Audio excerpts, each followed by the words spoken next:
The road is dark and empty, stretching out like a ribbon of black velvet under the moonlight. A young woman drives alone, gripping the steering wheel of her 1968 Chevrolet Impala. The radio hums with the static of a fading station, playing a soft melody from a distant city. She checks the rear view mirror and sees nothing but the consuming darkness of the night behind her. The isolation feels complete, a solitary bubble of light moving through the void. Suddenly, a pair of bright headlights appears in the distance, closing the gap with alarming speed. The vehicle behind her approaches aggressively, tailgating her bumper in a way that sends a shiver of fear down her spine. She tries to tap her brakes to signal the driver to back off, but the truck behind her persists. Every time she accelerates, the truck matches her speed, keeping pace with terrifying precision. Then the driver behind her flashes his high beams, flooding her car with blinding white light. She squints against the glare, her heart pounding a frantic rhythm against her ribs. The lights dim for a moment, only to flash again, bright and insistent. She begins to panic, wondering if this is a road rage incident or something far more sinister.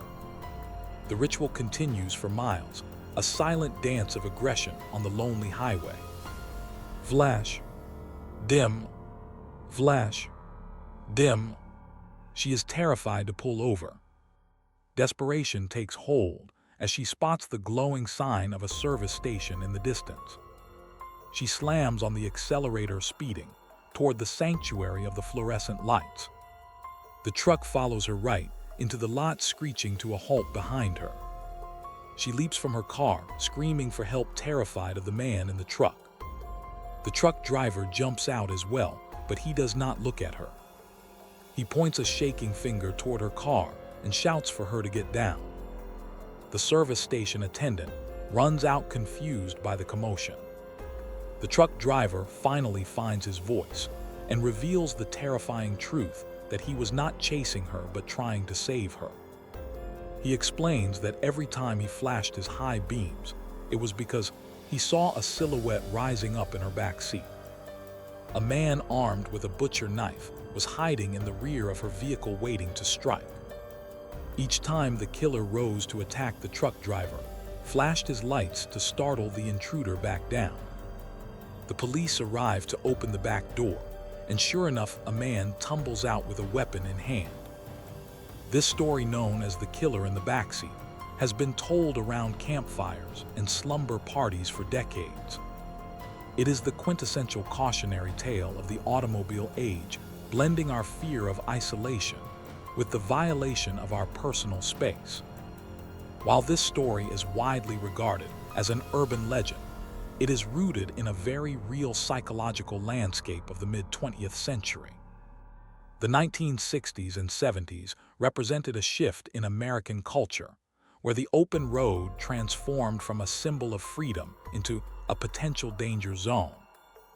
The automobile became a mobile room, a private sanctuary that could be easily invaded.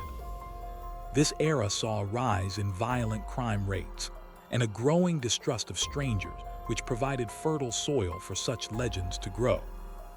The story serves as a warning to be vigilant and to check the dark corners of our lives before we feel safe. To understand the power of this legend, we must examine the historical context of crime during this period. The 1960s were a time of social upheaval, and the fear of random violence was becoming a staple of the American consciousness. High-profile crimes involving drifters and serial killers began to dominate the headlines. The idea that a predator could be lurking in the mundane spaces of our daily routine was a terrifying prospect. The car, with its blind spots and enclosed space, became the perfect setting for these anxieties to play out. The legend gives a face to the invisible threat that many people felt was watching them. Folklore experts like Jan Harold Brunvan have cataloged this story as a classic example of the roommate's death or the Hook family of legends. However, unlike ghost stories, these tales are presented as true events that happened to a friend of a friend. This plausibility is what gives the legend its staying power. It does not rely on the supernatural, but on the very human capability for violence. The specific details may change, such as the location or the make of the car, but the core structure remains the same. A lone woman is hunted not by the driver behind her, but by the evil she carries with her unknowingly. The legend also taps into the specific fear of the gas station as a liminal space between safety and danger. In many versions of the story, the gas station attendant is the hero who notices the killer. In other variations, the attendant is a mute or stuttering figure who tries to warn the woman but is misunderstood. This reflects a societal anxiety about communication and the inability to recognize a true warning. The woman in the story often misinterprets the attempt to help as an act of aggression, illustrating how fear can cloud our judgment and turn allies into perceived enemies. While the specific narrative of the high beam saving a victim is largely apocryphal, there are real historical cases that mirror these fears. One such case that fueled the paranoia of the era was the Texarkana Moonlight Murders of 1946. Although this predates the peak of the legend, the case involved a masked attacker targeting people in their cars. The Phantom Killer, as he was known, attacked couples parked on lonely lovers' lanes. This real-life horror story established the automobile as a hunting ground for predators and planted the seeds of fear that would blossom into the urban legends of later decades. In the Texarkana case, the killer would approach vehicles under the cover of darkness, often using a flashlight to blind his victims. This detail of blinding light connects directly to the high beams element of the later legend. The terror of being trapped inside a vehicle, unable to see what is outside, creates a feeling of utter helplessness. The Phantom Killer was never caught, which added to the mystique and the lingering fear that he could be anywhere. This unsolved mystery lingered in the collective memory of the South and contributed to the caution parents gave their children about driving at night. Moving forward to the late 1960s, we find another grim parallel in the Zodiac Killer investigation. In 1970, a woman named Kathleen Johns was driving with her infant daughter on a highway near Modesto, California. A stranger in a vehicle behind her began flashing his lights and honking his horn. He pulled up beside her and shouted that her wheel was wobbling. Johns pulled over, believing the stranger was a good Samaritan offering help. This real-life encounter shares chilling DNA with the urban legend, where a stranger signals a problem to get the victim to stop. The man offered to tighten the lug nuts on her wheel, but instead he disabled her vehicle. He then offered her a ride to a service station, which she accepted. Once she was in his car, the man drove her around aimlessly for hours, threatening her life. Kathleen Johns eventually managed to escape into a field hiding until the man gave up and left. She later identified her abductor as the Zodiac Killer from a police sketch. This terrifying ordeal validates the core fear of the legend that the road is a place where trust can be weaponized. The Kathleen Johns incident inverts the structure of the legend, but keeps the themes intact. In the legend, the stranger in the other car is a savior, while in reality, the stranger was the predator. This duality reinforces the confusion and paranoia of the time. Who do you trust on a dark highway? The legend offers a comforting resolution, where the stranger is actually protecting the woman. Reality, however, was often far less forgiving. The story of Kathleen Johns circulated widely and likely influenced the evolution of the car-based legends, adding a layer of grit and realism.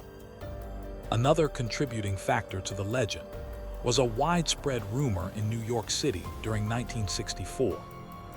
Police officers and citizens were circulated warnings about criminals hiding in the back seats of cars to rob or assault drivers. While few verified police reports confirmed a specific epidemic of this crime. The rumor itself was powerful enough to change behavior. People began checking their back seats routinely before entering their vehicles. This ritual checking became a physical manifestation of the legend, a superstitious act to ward off evil. The 1964 panic was fueled by a memo that was allegedly distributed to female employees of large corporations. The memo warned women to inspect the floor of the rear seat before getting into their automobiles. This creates a direct paper trail for the legend, showing how it migrated from oral tradition to typed warnings and back again. The fear was driven by the rising crime rates of the 60s and the sense that cities were becoming ungovernable. The legend provided a narrative structure to this amorphous anxiety, making it something that could be told and retold. The psychological component of the backseat is crucial to the effectiveness of the story. The backseat is a blind spot, a space that is physically close but visually inaccessible while driving. It represents the unconscious mind, or the hidden dangers that we carry with us. When the driver looks in the rear view mirror, she is trying to see what is behind her, but the killer is already inside. This irony is the linchpin of the horror. The threat is not external, it is internal. The sanctity of the locked car is an illusion because the danger has already breached the perimeter. Cinema played a massive role in cementing this legend into the global consciousness. The 1974 film Black Christmas features a terrifying scene involving a killer hiding in an attic, but the motif of the intruder inside the house or car was becoming a trope. Later films like Urban Legend explicitly enacted the killer in the backseat story, bringing the folklore to a new generation. Horror movies act as a mirror for societal fears, and by the 1980s and 90s, the car had become a standard setting for slasher violence. We must also consider the role of the service station attendant in the narrative. In the mid-20th century, gas stations were full-service establishments where an attendant would pump gas and check oil.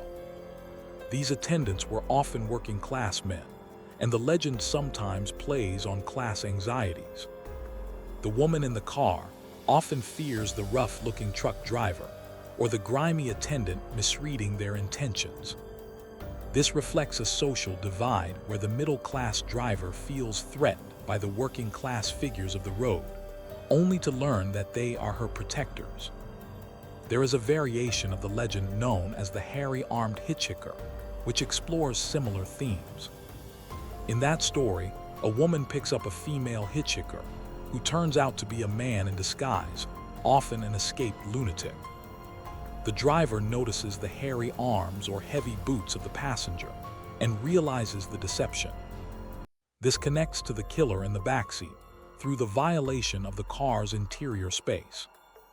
Both stories revolve around the moment of realization that the safe space has been compromised by a dangerous outsider.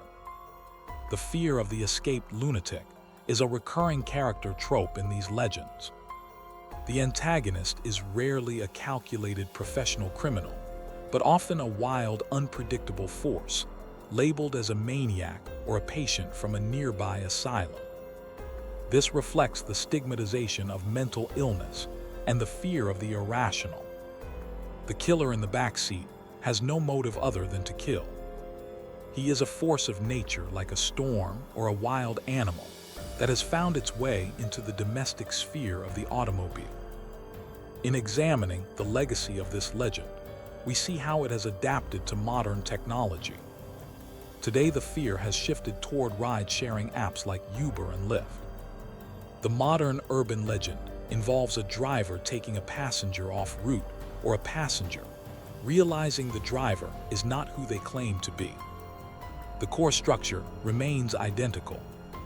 A vulnerable person in a moving vehicle, isolated from help facing a potential predator. The technology changes, but the human fear of entrapment remains constant. The legend also serves a didactic function, teaching young drivers, specifically women, to be hyper-aware of their surroundings. It functions as a grim safety lesson wrapped in a horror story. The moral is clear. Always check your backseat. Lock your doors. Do not trust strangers. In this way, the legend is a survival mechanism passed down through generations. It encodes practical advice into a memorable and terrifying narrative, ensuring that the lesson is not forgotten. Interestingly, there have been rare instances where criminals did actually hide in vehicles. In 2017, a woman in North Carolina found a man hiding in the trunk of her car after she had been driving for some time. While these cases are incredibly rare, they provide just enough validation to keep the legend alive. Every time a news story breaks about a carjacking or a hidden stowaway, it revitalizes the old folklore, giving it a fresh coat of credibility. The visual of the high beams is perhaps the most cinematic element of the story. It represents a communication breakdown. The driver interprets the light as aggression when it is actually a warning. This speaks to the human condition of misunderstanding signals. We often react with defensiveness when someone is trying to help us because we are conditioned to expect hostility. The tragedy of the legend is the terror the woman feels toward her savior while remaining ignorant of her true enemy. Let us return to the image of the woman driving alone on that dark highway. The story resonates because we have all been there. We have all driven down a lonely road at night and felt the urge to check the mirror. We have all felt that irrational prickle on the back of our neck suggesting we are not alone. The legend manifests that universal feeling. It takes the abstract fear of the dark and gives it a physical form. A man with a knife crouching in the shadows. The killer in the backseat is more than just a scary story. It is a historical artifact of the American relationship with the automobile. It documents the loss of innocence that occurred in the mid-20th century. The car was once a symbol of freedom and family vacations, but it became a vessel for crime and isolation. The legend captures that transition, perfectly freezing it in a narrative amber that we continue to examine today. As we analyze the layers of this puzzle, we find that the true mystery is not whether the story happened to a specific person, named Mary or Jennifer. The mystery is why we need this story. We need it because it validates our fears. It tells us that we are right to be afraid. It confirms that the world is a dangerous place and that vigilance is the only defense. It allows us to rehearse a life or death scenario from the safety of our living rooms. The endurance of the legend is also tied to the physical design of cars. For decades, the back seat was a cavernous bench, often obscured by headrests or poor lighting. Modern car design with better lighting and sensors has reduced the physical plausibility of the scenario, yet the story persists. This proves that the fear is psychological, not just physical. Even if the car detects a passenger, the primal fear of the intruder remains lodged in our reptile brain.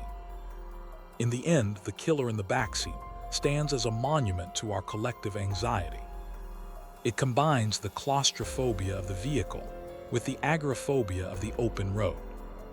It places the victim in a position of ultimate vulnerability, where she is moving fast but going nowhere. The flashing lights in the mirror will always be a symbol of a warning, unheeded, a message that we are too frightened to understand until it is too late. So the next time you walk to your car in a dark parking lot or drive home on a deserted stretch of highway, take a moment. Look through the window into the shadows of the rear seat. Check the floorboards. Lock the doors. Because while the story might be a legend, the fear is real, and the darkness behind you is deep. You never truly know what might be waiting for the ride.